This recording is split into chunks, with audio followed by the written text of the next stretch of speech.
paid for. It was 31 instances of that between 6/1/23 through 8/3/23. 31 times she did that, totaling 1,486.07 of stolen merchandise. But my question is, there was a bunch of kids, it was like kids to me, Right. that were picking up your groceries for you, picking them out, helping. Everybody does it. When I say everybody does it, I mean everybody does it. On August 9th, 2023, in Belle Glade, Florida, detectives arrived at a Winn-Dixie supermarket. What they uncovered was a cashier and mother of 8 who had allegedly been teaching her own children how to steal. That single detail transforms this from an ordinary theft case into something with significantly deeper legal exposure. He did. There were 4 instances where he's on a register and she herself would bring up her merchandise and he would not bring up all of her items. Sometimes he doesn't bring up anything. He would just bring up one item and void it out. This one is with other people that she knew.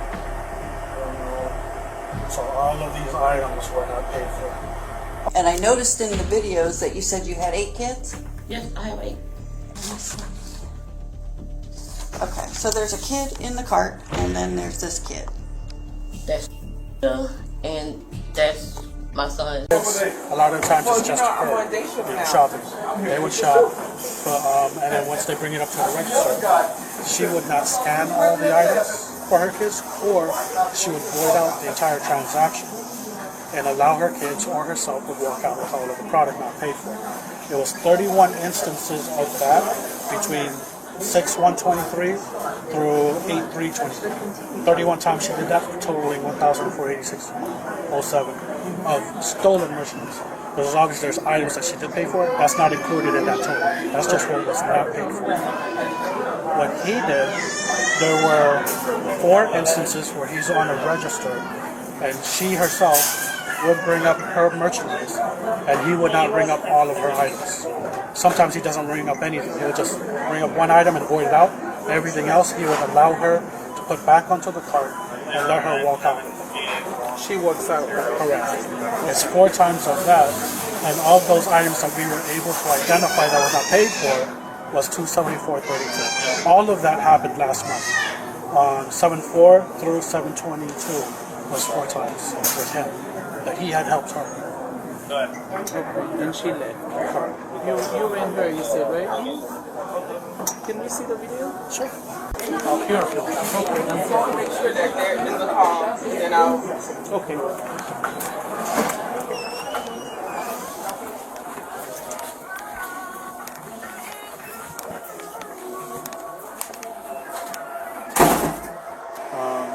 You want to see either one or both? Yes. So I have it per date. That's on June 1st through August 3rd. So we'll go to the first one. So I'm going to pull up the other camera because this one, she has the merchandise off to the side. This is the overhead camera. These are the items. Who came up with the items? She wrote the items on. Okay. But it was sitting there for a while. I only saved like a small clip because the longer the video, the larger the clip, the larger the memory it holds. And so what she does is she only brings up, she doesn't bring up, I believe it was 3 items. It was just these 3 items. Was what was identified that was not run up. That was total of 447. I mean, the first time it was like small, but as she continually got more comfortable with what she was doing, we started having larger transactions. Like this one was on 621, $106. I can go to it on 621. So this was for other people that she knew. I don't know if it's not her daughters, but I know that there are other ones with her daughters. But this one is with other people that she knew. So all of these items were not paid for. Oh, I know the little girl. And her mom works here in seafood. So what she did was she allowed them to ring it up, and at the end of it, she voided the entire transaction. Can I see the overhead camera for this transaction? So that's when they come up. The exit doors are over here.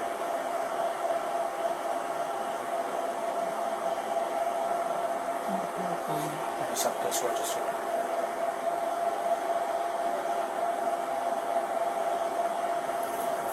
Do you happen to have any other identifying information for the male? He's here. We can do a fingerprint. That's the only He's thing. here. Now, let me see his so I can see what I have on him since he's here. So we'll know what we're going to do with him. That's mine. Now, when they void something, do they call for a supervisor to override it? Or do they have the capability to do it themselves? Depending on the dollar value. And on this one, I don't think he needed to void it because he just didn't scan the items. Hey, how you doing? How you doing? I'm going to have a seat, okay? Yeah, please, take it. How you doing?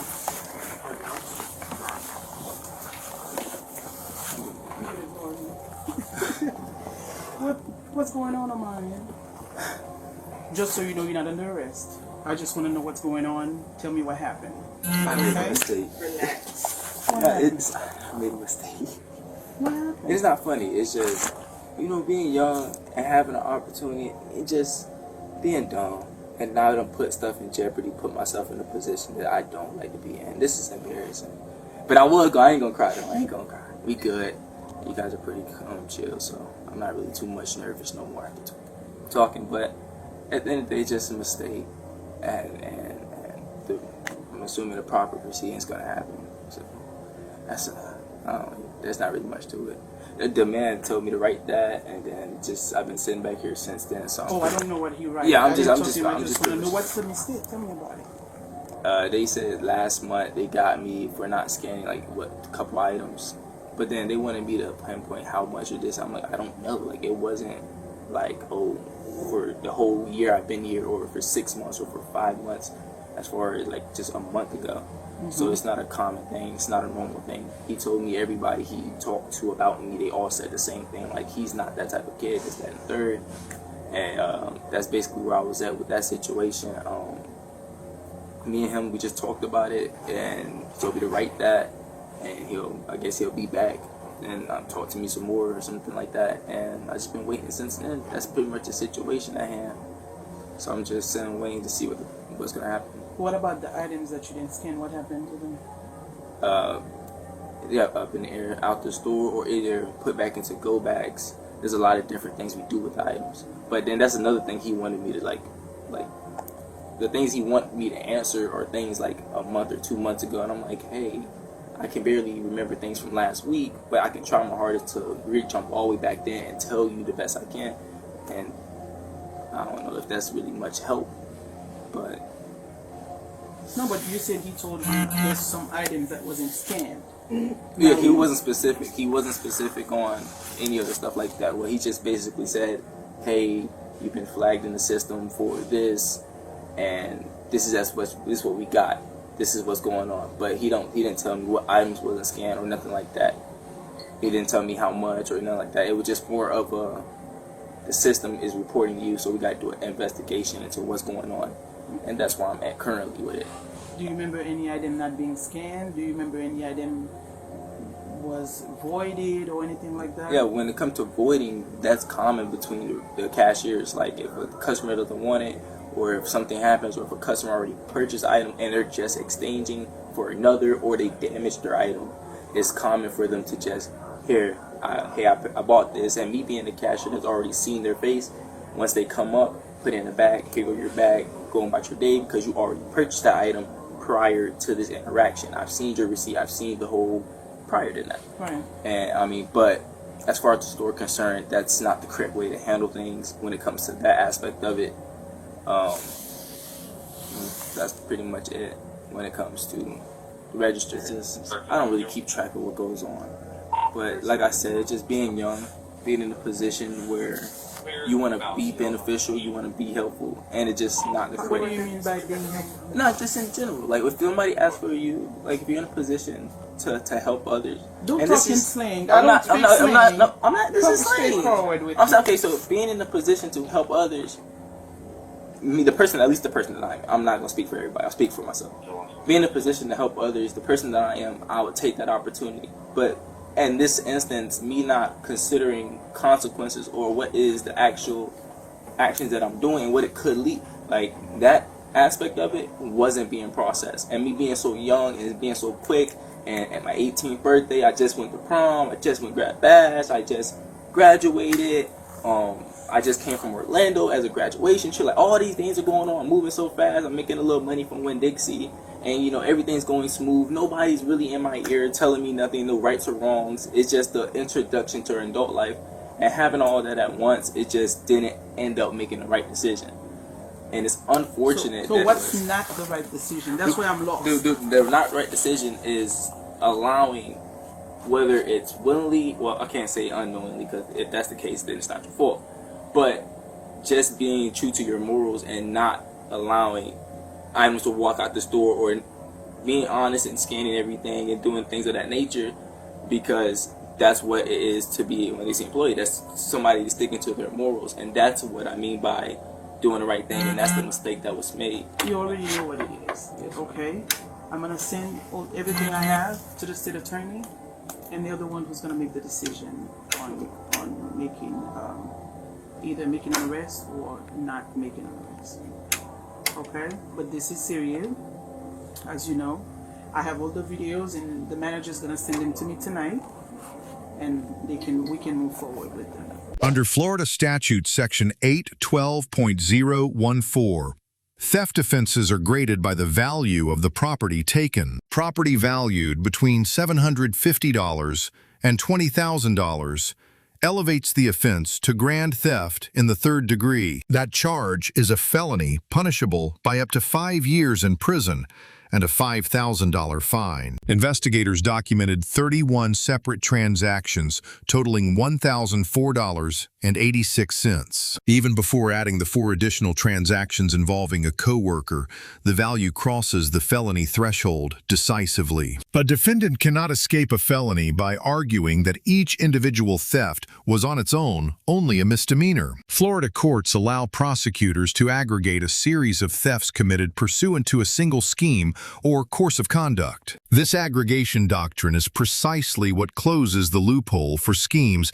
that rely on high frequency and low individual value. But the more serious charge available here is found in Florida Statute Section 827.04. That statute makes it a first-degree misdemeanor to encourage cause or contribute to a child becoming delinquent. Each separate act involving each separate minor child can be charged as an independent count. With 8 children potentially exposed to this conduct, the cumulative charging exposure could rival the theft counts themselves. Prosecutors could theoretically pursue 1 count per child per incident, along with the underlying grand theft charge. On the evidence itself, the store's overhead surveillance footage is fully admissible without any warrant. The Fourth Amendment restrains government actors. It does not restrain a private employer documenting workplace conduct. Winn-Dixie may lawfully monitor its own point-of-sale terminals and turn that footage over to law enforcement. On the co-defendant, Omarion, Florida Statute Section 777.04 addresses conspiracy. When 2 employees coordinate to manipulate point-of-sale transactions, both can be held jointly liable for the entire scheme value. His voluntary admissions before Miranda were admissible because the detective clearly stated he was not at that time under arrest. That distinction matters enormously in preserving statements that would otherwise be suppressed at trial. With Omarion's admission on record, detectives turned their attention to the alleged mastermind. No, not right now. Hold on. I was going to make it. Can I do what I was going to make? Let's do this one. I was going to make it. What's your name? My name is... Have an ID on you, ma'am? No, ma'am. What's your date of birth? October 1st, 1991. Let's go. I'm back.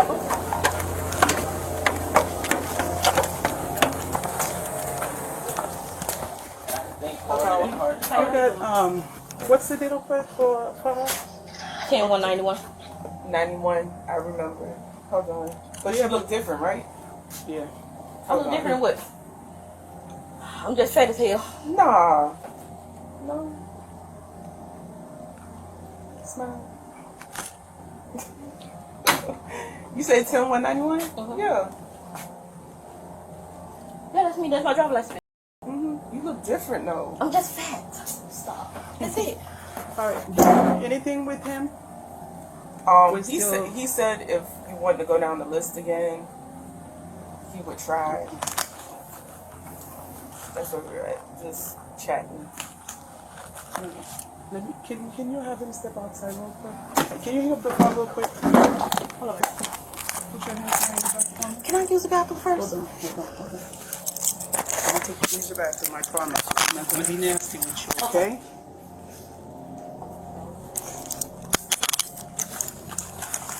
Alright.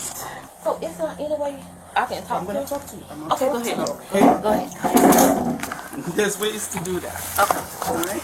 I do have to read you this part before I ask you. You have the right to remain silent and not answer any questions. Do you understand? Yes, ma'am. Any statement you make must be freely and voluntarily given. You have the right to the presence and representation of a lawyer of your choice before you make any statements and during any questions. No promises to induce you to make any statement. This must be on your own free will. Do you understand? Any statement can and will be used against you in the court of law. Do you understand? Yes, ma'am. Now tell me what. So basically, I was helping out coworkers by they were scanning it, I was doing it in self-checkout. But just like I told him downstairs, everybody does it. When I say everybody does it, I mean everybody does it.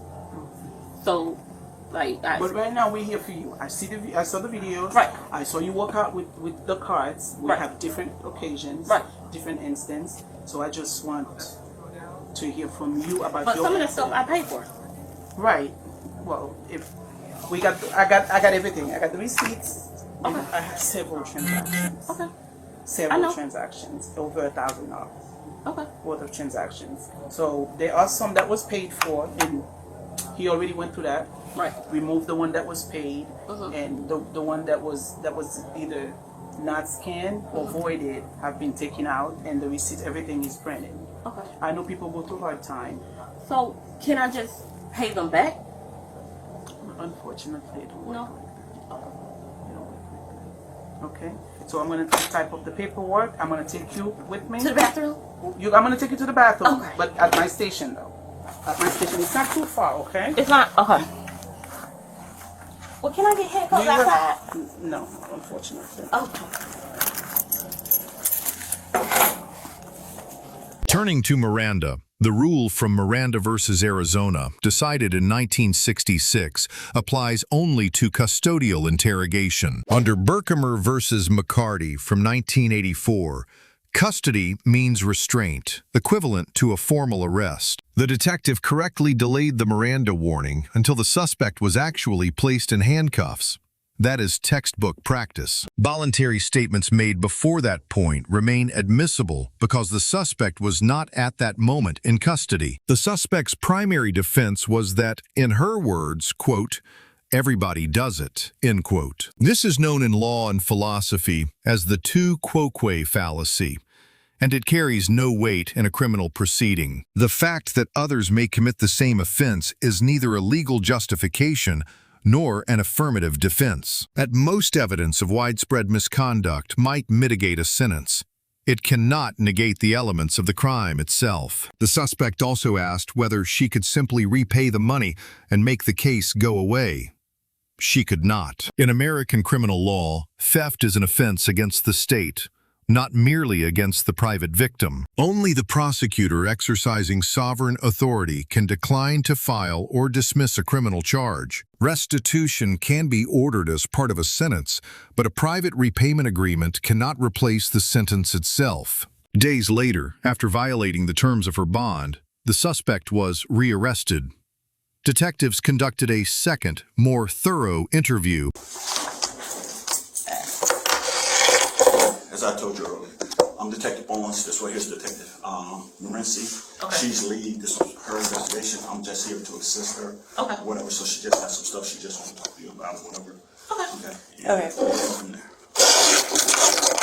Before we talk to you, we have to read you your rights. We have to make sure you understand them, and then we have to make sure, with your rights in mind, you agree to speak to us, okay? Right. So that's where we're going to start. Okay. You have the right to remain silent and not to answer any questions. Do you understand? Yes, ma'am. Any statement you make must be freely and voluntarily given. Do you understand? Yes, I do. You have the right to the presence and representation of a lawyer of your choice before you make any statement and during any questioning. Do you understand? Yes, ma'am. Statement, this must be made of your own free will. Do you Yes, understand? So, they provided me with videos for all the transactions that they allege. They're not alleging you stole everything. They're alleging that you missed items or voided items, and there was one where it wasn't scanned. I reviewed all the video. Okay. So I know what happened. You know what happened. Some items were missed, some were voided, and there was a couple that were just voided out completely.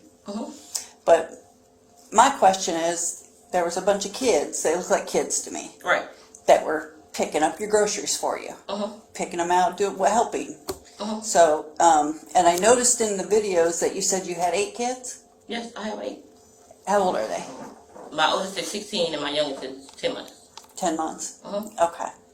So, I assume these are your children because you look like you're familiar with them. They look like they're comfortable and familiar with you. Right. And I have to just confirm that they're children and not involved in any crime because Okay. this isn't, I'm not looking at your kids. I'm just looking to identify them. Sure. Okay. So the first picture, that's you, correct? You can pull up. Yeah, pull up. Yes, ma'am. And this, I think, is one of your children. What's her name? Her name This your oldest? No. Who is that? That's a regular customer. Okay. I don't know. Okay, so on July 30th, that customer came in and I forget whether he deleted things off of her receipt or what. So that's not a customer. No, that's not one of my children. She looks young though. You don't know her? I know her, but she's not one of my children. Do you know her name? I think her name is... These two? I don't know who this is. The little boy. I don't know who that is. Okay. So But that's my child. yeah, he was with your child. Who is I that? don't know who that is. That's not my child. See, that's why I'm asking. I don't know who that is. That's fine. But your other child, what's her name? Her name is... I printed this out, but this is just to show you. See, we're watching you scan the Hershey's bar. You scan it once, but you're holding 2. So that's basically what we were looking at. Okay. It's not the crime of the century. It's not a super big deal, but... let me see. Okay, so there's a kid in the cart, and then there's this kid. And that's my son, is right? Okay. And this lady got on the ground to play with your kid. Do you know who she is? I'm just curious. That's a child. She's a child? Yeah. She's a big child. Yes, she's big as hell. That's a child. But not yours or That's not not my related. She's That's Frank Jr.? their cousin. That's their cousin? Yeah. What's her name? I think her name is... I don't know her last name. But she wasn't with your kids. She just happened to be there. She was playing with them in the aisle. And this is your time to explain maybe why it was happening or... Well, when I first started there, that wasn't my intention. I only got the job because, like, it was hard for me. Like, my car note is $488. My car insurance is $466. My rent is like $900. My light bill run me like $250. My water almost that amount. So it's like, it was a lot. So I got a job at Winn-Dixie, and I I think it was like my 3rd month. I don't want to say because I've been working there for like 5 months. So I won't want to say 3 months, but 3 months in, I got close with the girls that used to work there. So they hooked me on to like what to do when you when you working in self checkout. So I got the swing of working in self checkout, and then they were just letting me know like you don't have to you can just do this and not scan this and just void it out on the keypad. Like I didn't know how to do that. I didn't pull it from nowhere. So obviously it had to be taught to me because I just started working there. So basically, So those girls that taught you that, they don't work there anymore? they still there. They're still there? Yes. And I told Cliff, I told corporate, because they asked me their names. I gave corporate and Cliff their names. But when I recently just went in there and talked to Cliff, I think it was like a week ago. I asked him, I was like, nope, let me back up. When the officer came in the store, when I did my investigation or whatever, the officer came in the store and, he was like, oh, my boss told me to contact the sheriff's department. So I was like, okay, my AC had went out. So I was like, I'll be back. So let me go run my kids somewhere so they won't be hot in the house because it's like 80 degrees in my house. So, when I got back, the police were there. They was in the back talking to the boy Omarion upstairs. So when I went to the back, she asked me my name. She put me in handcuffs. And the man from corporate, he was like at the bottom of the steps. So I asked him, I was like, can I talk to you for a second? And he was like, sure. First he didn't want to talk, but also like, she wanted to talk to you for a second. So he was like, sure. So I was like, I know you here to do a job. Don't get me wrong. But if you say you doing a full investigation, you should have nobody up front working. And he was like, what did you mean? I was like, they taught this to me. They the one taught me how to do it. So how come you trying to prosecute me, but not everybody else that's doing it?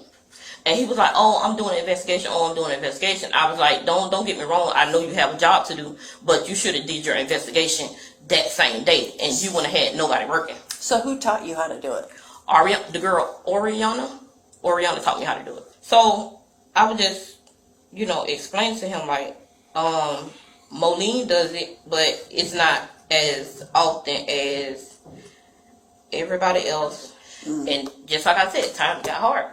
But that wasn't my intention because I did love my job. Like, I did. But that was never my intention. Okay. Have any questions? All right. This interview's concluded. The suspect was ultimately convicted of grand theft and sentenced to 3 years of probation, which she is currently serving. Grading the parties.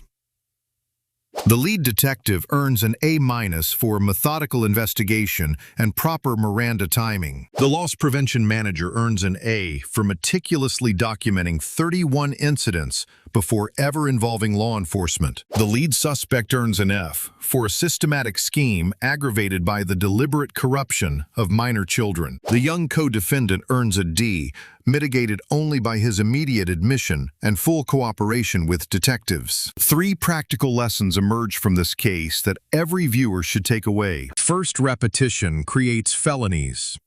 A series of small thefts is not a series of misdemeanors. It is one aggregated felony. Second, involving minors multiplies your charges.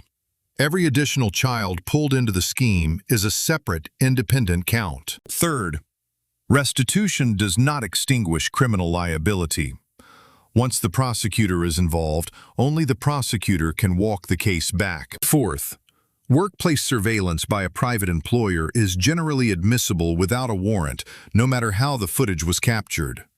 And finally, the fact that co-workers taught you a scheme does not make the scheme legal or shift the criminal exposure to them. Let us know if there is an interaction or legal topic that you would like us to discuss in the comments below. Thank you for watching, and do not forget to subscribe to our channel for more content on police and court interactions.